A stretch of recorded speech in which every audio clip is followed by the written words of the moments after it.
আমরা আমাদের অভিজ্ঞতা বাংলাদেশের যে বাস্তবতা, ঝড়ে, জলোচ্ছ্বাসে, দুর্যোগে, বন্যা,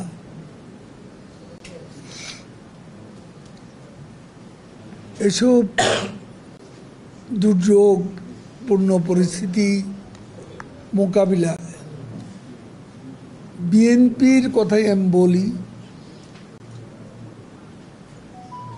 বিএনপি বিরোধী দল হিসেবে তাদের একটা রাজনৈতিক দলের দায়িত্ব পালনে তারা বারে বারে ব্যর্থ হয়েছে। তারা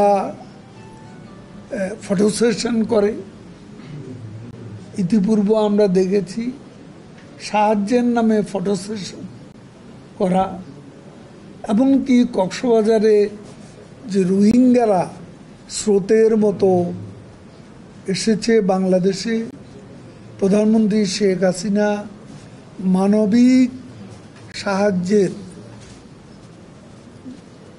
সাহায্য করেছেন এবং তিনি আমাদের সীমান্তকে উন্মুক্ত করে দিয়েছিলেন উদারভাবে, যেটা সারা বিশ্বে প্রশংসিত হয়েছে।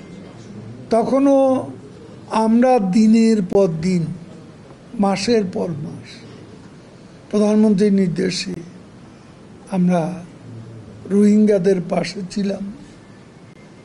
তখন দেখা গেছে তারা একদিন,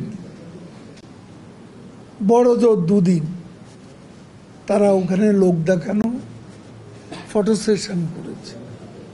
তো বিএনপি দুর্যোগে তারা মানবিক কোনো আবেদন নিয়ে তারা মানুষের পাশে দাঁড়ায় না। আমরা অতীতে দেখেছি তাদের কাজই হচ্ছে ফটো সেশন করা।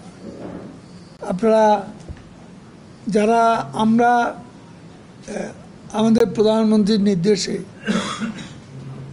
রোজার মাসেও আমরা সাধারণ মানুষের মধ্যে ইফতার বিতরণ করেছি, আর তারা ইফতার পার্টি করেছে।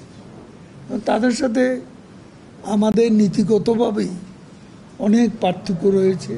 চেষ্টা চলছে। এখন ফান্ডটা যারা দেবে তারা আন্তরিক না হলে আমরা সেখানে কি করতে পারি। এখন ক্লাইমেট সামিট হচ্ছে, এটা যতটা সেখানে ভালো ভালো কথা বলা হচ্ছে, কিন্তু ভালো অ্যাকশন নেওয়ার বিষয়টি উপেক্ষিত হচ্ছে বারবার। আজকে সিঙ্গাপুর একাই আমি দেখলাম সিএনএতে দেখলাম যে তারা ক্লাইমেট চেঞ্জের জন্য $72 বিলিয়ন খরচ করছে। তা আমরা তো সেখানে $1 বিলিয়নও ক্লাইমেট ফান্ড থেকে পাই না।